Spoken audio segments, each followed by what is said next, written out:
Welcome to Sinister Heroes. I'm your host, Danny Iniquitous. Thank you for tuning in. Today's episode, we're going to talk about the Eldritchknight subclass. This is a little bit more confusing than some of the other ones, but it's really a lot of fun, and you can do great things with it.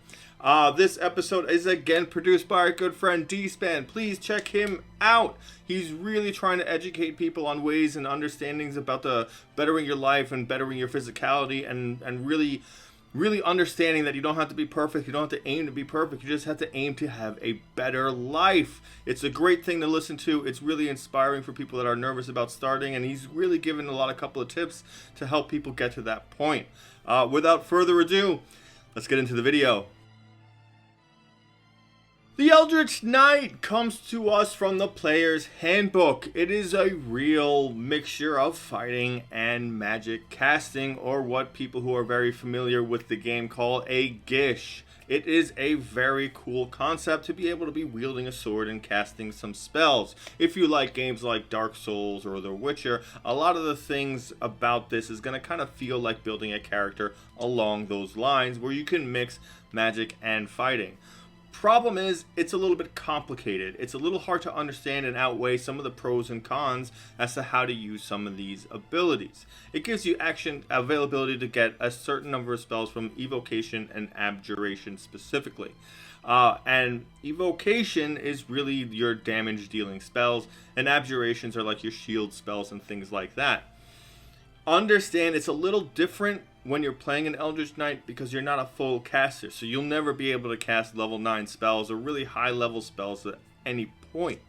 You will get spells that scale a little later than everyone else do, so when you hit 3rd level, you'll gain access to 1st level spells when everyone else is moving on to higher level spells. Understand that you have to build an Eldritchknight differently than any other wizard or any other caster. You cannot base yourself around dealing high damage attacks, and I'll get a little bit more into that when I start covering some spells and some things that I really think really fit what an Eldritchknight is supposed to be. So at 3rd level, you gain access to 2 wizard cantrips. You can choose whatever you like. You can get some ranged cantrips that deal damage in case you really wanted to focus on intelligence, or maybe you wanted to pick up something like Booming Blade or Green Flame Blade. They both have their strengths. Depending on how you want to build your character, this is a very important concept to understand because you only get 3 cantrips in total. So definitely do your math and definitely start building your character concept and try to incorporate spells and cantrips that really reinforce that. So, as I mentioned earlier about spells, you gain access to evocation and abjuration spells. As you gain levels in Eldritchknight, you'll be able to learn more spells. When you do so, those are the limits you have to pick from. Except when you learn a spell at 8th level, 14th level, or 20th level, those spells can come from any school of magic. Those are your real customization spells. That's really going to define what your character does. Understand that you are building this character as both a magical component and a martial component together.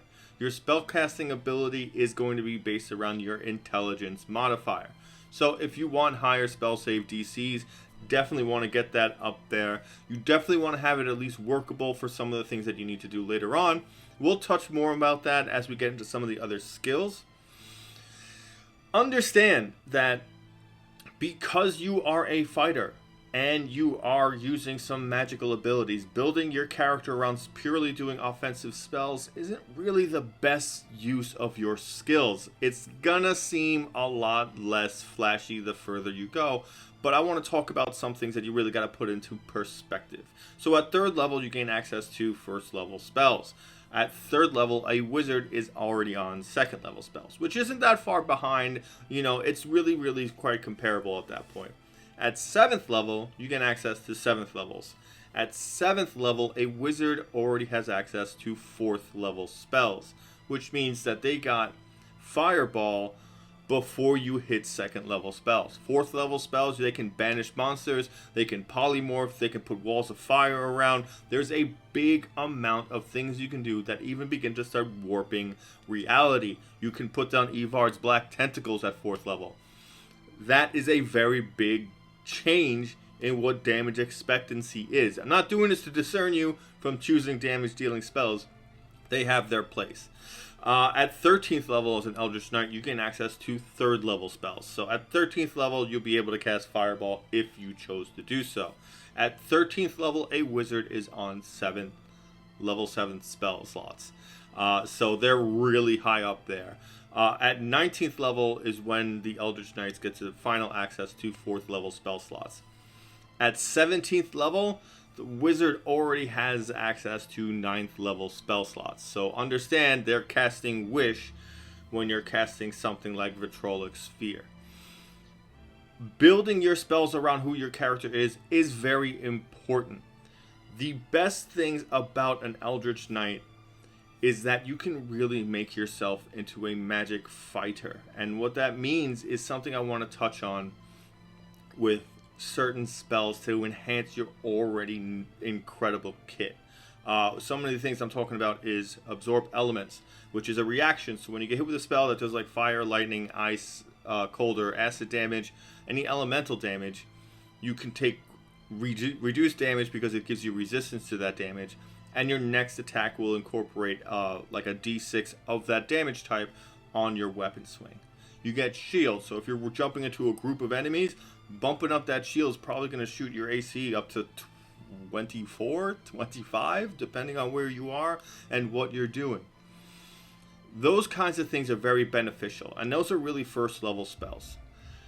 The other spells you're going to want to take are really, really important to what your character looks like on the field. You really want to incorporate those kinds of things because you're still a fighter. Think about this perspective like this. If you're using a greatsword, you're doing 2d6. At 5th level, that's 4d6 if you hit both times. At 11th level, that is 6d6 if you hit all 3 times. All 3 times you hit, you're still adding your modifier. So say you maxed out 5 at 11th level, that's plus 15 no matter what. So your damage really is still going to come from being in melee. You do have access to Burning Hands, so when you get it and you see a bunch of things close by, throwing that in will do a pretty substantial amount of damage, but it won't look like that. You might roll like a 6 on the damage dice, and it's just 6, but it's 6 to everyone you hit. If you add that up, yeah, your damage is there. It's comparable, but if that really what you want, or would you rather throw on Mirror Image and have 3 versions of you there, and it's incredibly hard for you to take damage. It really infuses what your character is doing to stay within that field, because now it's harder to hit you, on top of the fact that it's already hard to hit you, and you still have to get through all 3 of those before you can even get hit if they rolled high enough to hit you.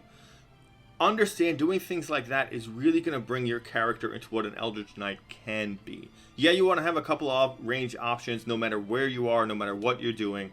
So, yeah, I'm going to choose Acid Splash because you can't convince me not to throw a glob of acid at 2 people that are standing close to each other. You can try, it's not going to work, I'm going to do it. Understand that you are going to get things that are going to make it easier for you to hit with your spells. You get access to Bestow Curse. You get access to Spirit Shroud. You can summon a couple of different entities to help you if you choose those right spells at the right time when you level up, and you can pick from different circumstances. I happen to like Summon Undead because I like the undead, but on top of that, they have mechanics in there where they have to make saving throws, and if you hit them, depending on what's going on, you might be able to gain benefit from that. And you might be able to paralyze them. These summon elementals and summon shadow fiends, they all do special things. So maybe incorporate that into your kit. You're going to have high constitution. You're going to be pretty hard to hit. So con save shouldn't be your biggest fear. I know this is kind of a big portion and a big rant, but you really, really have to understand two things, and it's a lot at third level. So really, really, really focus on who your character is, who you want that character to be, and choosing the spells that reflect that and incorporate that into making your character hit those other points.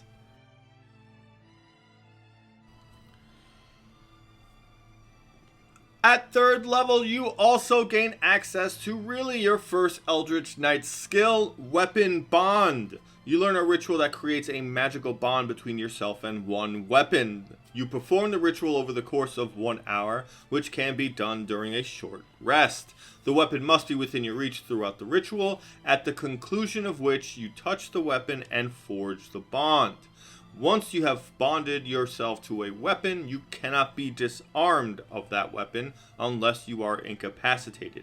If it's on the same plane of existence, you can summon that weapon as a bonus action on your turn, causing it to teleport instantly to your hand. You can bond up to 2 weapons, but can only summon one at a time as a bonus action. If you attempt to bond with a third, it breaks the connection with one of the other 2. This is kind of one of those things where it's just like, it's almost like Mjolnir, where you kind of just put your hand out and it just like appears, it just gets thrusted into your hand kind of. It really works like that. It's a great concept when you're in role-playing scenarios where you can just leave your weapon wherever, and if something happens, you can just make it appear, you know, like you're never without a weapon once you hit this point, which is great because you often will find yourself in scenarios where you cannot just kick the door in and start fighting, where you have to actually role play things out or really incorporate not having a weapon in order to talk to someone important. It's a great way if you're planning to assassinate someone and walked out to it with your hands up, spinning around, not having a weapon. Boom, greatsword. Like it's a cool thing to do for the purposes of adventuring and keeping yourself viable, because there'll never be a scenario where you cannot use this. Say you get imprisoned by an enemy military and they take everything. You can grab your weapon and start smashing your way through the gate and through the locks and start freeing you and your party members. Are you going to use it often? Probably not. Are you going to thematically use it whenever you get the opportunity? I'd say so. Just make sure to keep bonding to a new weapon when you start replacing them, because it can be very easy for you to forget and your DM to kind of get you with one of those scenarios where you're like, yeah, no, you had a +3 sword, but you left it in the caravan and you only bonded to a +1. So weigh that out, think about it, but it's definitely a fun thing to have. At 7th level, you gain access to War Magic. When you use an action to cast a cantrip, you can make one weapon attack as a bonus action. This is what makes an Eldritchknight very scary. Once the Sword Coast Adventure Guide came out, this became a go-to level. This was one of those moments where the DMs are now like, oh no. You get Booming Blade as one of your cantrips that you can choose from. Obviously, get it. Here's why you would choose Booming Blade over Green Flame Blade. You're an Eldritch Knight. You are still a knight. Shield, heavy armor. You're probably rocking out at a +18, maybe more, depending on what you found and encountered. +18 is a pretty big mountain to overcome. If you cast Booming Blade, you do a regular attack, so it adds your attack modifier anyway. It does additional damage because the cantrips level up at 5th level, and you get a bonus action to make a second attack. You do not lose the ability to attack twice, you just do so in a very specific kind of a way. So you do get 2 hits around, you do get an additional amount of damage because of Booming Blade, and this is what's important. The best way to use this is when you're one-on-one with an enemy and you don't have any other players around you, because you do hit with Booming Blade using your War Magic to make that bonus attack, and then you back up. You risk the reaction of the opportunity strike, because there's a great chance you're going to dodge it, you're going to deflect it because your AC is high. Then the enemy has to force the move. Where are they going to go? You know, like unless they have a plethora of ranged attacks, you're most likely going to get someone that's going to move up. And if they do, they hit that Booming Blade's secondary damage, which has increased because it's 5th level. And you've done a substantial amount of damage right off the bat. It is scary. It's going to cause melee fighters to go, oh, am I really going to stand here and do nothing for a turn just to avoid that? Or am I going to still try and fight? It can give you an opportunity to run to the other side and maybe protect another caster or someone else with not as much AC or HP as you. It gives you a great reason to take the opportunity attacks of enemies. It gives you a reason to be very mobile on the battlefield. Be confident in what you're wearing and what you're doing. You're an Eldritch Knight. If he does hit you, you can just cast shield, and then you can run by everything because that +5 AC is going to compensate for everything that's going to hit you. And then anyone else that needs to move can, because they can't take more than one reaction per turn. It is a great opportunity. You have viability to use this in a very cool way. Also, you can throw acid and then slash someone in the face. It's a great concept. There's no reason not to use this unless you're specifically doing something with your bonus action. At 10th level, you gain access to Eldritch Strike. You learn how to make your weapon strikes undercut a creature's resistance to your spells. When you hit a creature with a weapon attack, that creature has disadvantage on the next saving throw it makes against a spell you cast before the end of your next turn. One of the important things about Eldritch Strike is it only works on a spell that you cast. You have to talk to your DM what that means with spells that have multiple saving throws to break a condition. Because if it does work with that, you can keep attacking and keep giving disadvantage. But rules as written, the creature only has disadvantage on the next saving throw it makes against a spell you cast. So it's a little hard to pinpoint exactly. There's probably rulings that specify, yeah, no, it only works on if you cast another spell. But you can throw Bestow Curse on. And that's a save or suck spell. And then they have to make a wisdom save or do nothing for their turn. You can do a lot of cool different things to give them disadvantage on other spell saves, like with casting Bestow Curse. You gotta really, at 10th level, you should really know who your character is and what spells you really want to incorporate and how these things work together. Because this is a great way to compensate for not having as much intelligence as any other caster out there, and it really gives you viability in making enemies have to do saving throws better on your end, because it poses disadvantage. Disadvantage is a great tool. Also, if you're fighting something that has advantage on saving throws, this levels it, so you have a better chance of hitting them with things. It's a great opportunity to really burn through legendary resistance, so that way wizards and other casters can really do a dampening amount of damage or debilitating effects on someone. And yeah, it's going to chew up some of your things, but I always look at fighters as leaders. I always look at fighters as not just out there to be meat shields. They should be out there commanding things and really incorporating, which means sometimes you got to play to the strength of the team and not the strength of the fighter. You're going to be able just to attack constantly.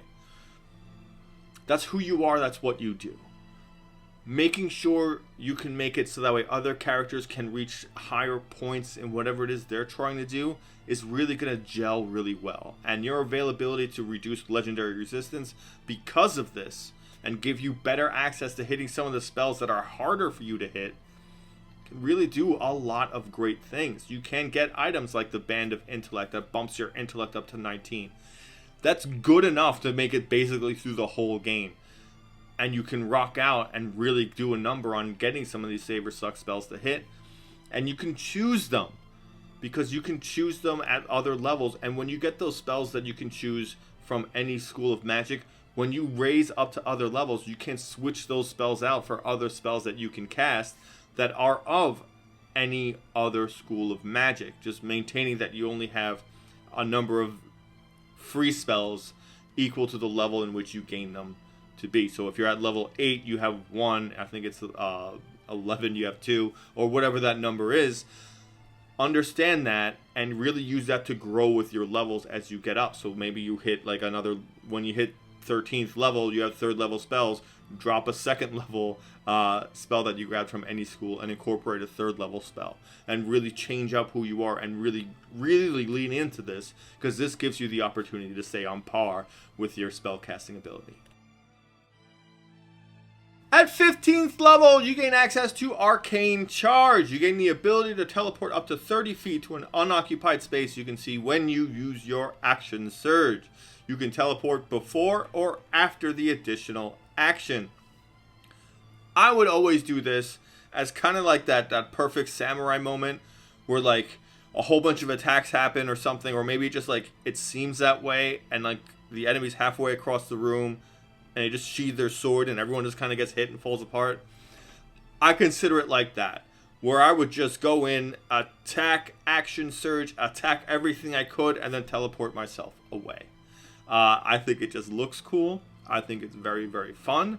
But understand, if you do your movement and then you still can't get to that enemy and you have to action surge and get up there, it works. Maybe you got to use a little bit of finesse on figuring out how exactly you're going to get all those attacks in. Maybe you jump into a ranged weapon. Maybe you don't. Maybe you figure that out some other way. Or maybe you just need to teleport 30 feet for something. And it's important enough that burning your action surge for nothing is, well, not for nothing, really for the teleport, might be viable. Understand, you have access to catnap. So you can action surge, and then if the wizard has to cast a ritual or any other caster has to cast a ritual, boom, catnap, short rest, everything's back. You can do tricks like that. It can be very viable to do so. Really, with high mobility abilities, understand that it's not just run up and punch. The instant you start broadening your visibility of your other options, the instant you become a very big threat that has to be focused down. And as a fighter, that's what you want to be. You want to get on the battlefield and have everything turn and go, oh no. You want to feel that. You want the DM to send droves of enemies chasing you all over the map, because it's what your character's built for, and it gives opportunity for everyone else to do what they're best at. So jumping around the map, viable. Figure out ways to do it and really incorporate it. Once you hit 15th level, every time you action surge, you should be teleporting somewhere. There's no reason not to do it. You can always make it more viable. At 18th level, you gain access to War Magic. Understand, a lot of you will probably not see 18th level characters most of the time, so if you don't fall in love with this immediately, I don't blame you. Your ability of War Magic is increased to not only work with cantrips, but now with any spell you cast. It depends on what you're trying to do. The way it's worded is when you use your action to cast a spell, you can make one weapon attack as a bonus action. It just has to be a weapon attack. You can use ranged weapons, so this opens up what a big availability of targets and where you can be when you're casting these things. War Magic is more so a great way to utilize defensive spells and still be throwing damage out there into the mix. You can cast Mirror Image, Blink, and things like that, and take the action to defensively prepare yourself. Depending on what you're fighting and at where you are, at 18th level, you're fighting some heavy hitters. Being able to dodge a couple of attacks, no matter what, is very beneficial to you, and it might be the difference of saving your life or not. So if you're at half HP and things are looking a little grim and you don't know what to do, throw on Mirror Image. Get one extra swing in. Buy yourself a round or two, because if it does waste all those attacks to hit you, and it finally actually makes an attack on you, there's still a good chance you can dodge that. Meaning, a whole round of time went for the opponent and nobody got hurt. Which means, yeah, adding one extra attack isn't much, but it's still something. And it still sets them up, so if you do cast a spell after that, they do have disadvantage on that as well, and you'll still be able to hit on top of that. It's not a damage boost, it's more of a way to keep you adding numbers onto what you're doing in a fight. Picking your spells and knowing what spells you have access to is very important. Maybe you took magic initiative, maybe you multi-classing with a different class and it gave you access to spells, some of which might be setups for the next round after. Incorporate those things and understand those things, because they can be very, very, very beneficial to strategizing what your character is going to do next. Our final thoughts! The Eldritchknight is an incredible opportunity to build something great. Understand that you need to really focus on who your character is in order to pull the right arrangements of spells to support that.